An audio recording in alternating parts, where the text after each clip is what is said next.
Bonjour Michel, bonjour à tous. Alors aujourd'hui, dans un grain de folie, nous allons parler du thème café et santé. Il y a beaucoup d'idées reçues, de messages contradictoires et aujourd'hui, Michel va pouvoir vraiment nous déblayer tout ça. Donc je vais te proposer certaines affirmations. J'aimerais en fait avoir ton point de vue sur la validité de tout ça. Bonjour, avec plaisir, si cela peut éviter les confusions et les peurs infondées. Alors la première, c'est l'idée que le café est mauvais pour le cœur et déconseillé pour les personnes cardiaques ou les personnes âgées. En fait, le café est une boisson universelle. On constate, selon plusieurs études, des effets bénéfiques à la consommation modérée, 3 à 4 tasses par jour, sur le syndrome métabolique, c'est-à-dire l'hypertension ou le diabète de type 2. Selon les dernières données scientifiques publiées par l'OMS, la consommation modérée de café est associée à une diminution des maladies cardiovasculaires. Très bien. Alors, une deuxième est que le café pourrait favoriser le cancer et notamment le cancer du côlon. Qu'en est-il ? Non, pas du tout. Là encore, cela fait partie des légendes. Il n'y a pas de preuve à charge contre le café dans le développement des cancers.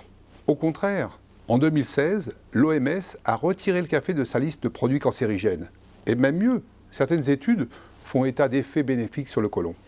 Mais pourtant, on dit que boire du café très chaud peut être nocif à la santé. Qu'en penses-tu ?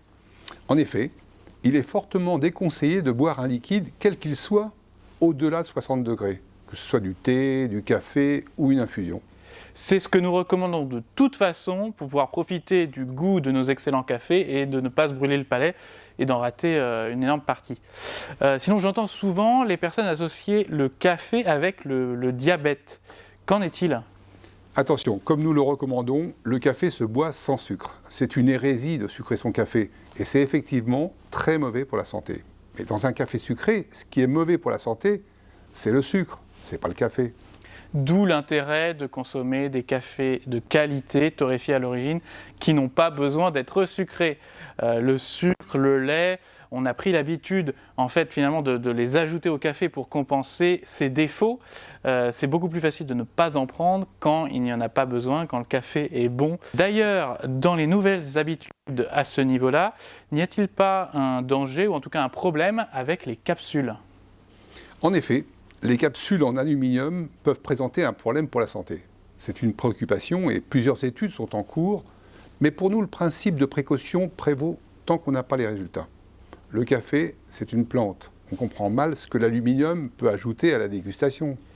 Et en plus, c'est un gâchis d'énergie et de matières premières comme pas possible, et bien évidemment une nouvelle manière de priver les producteurs de la valeur qui leur revient dans le produit final.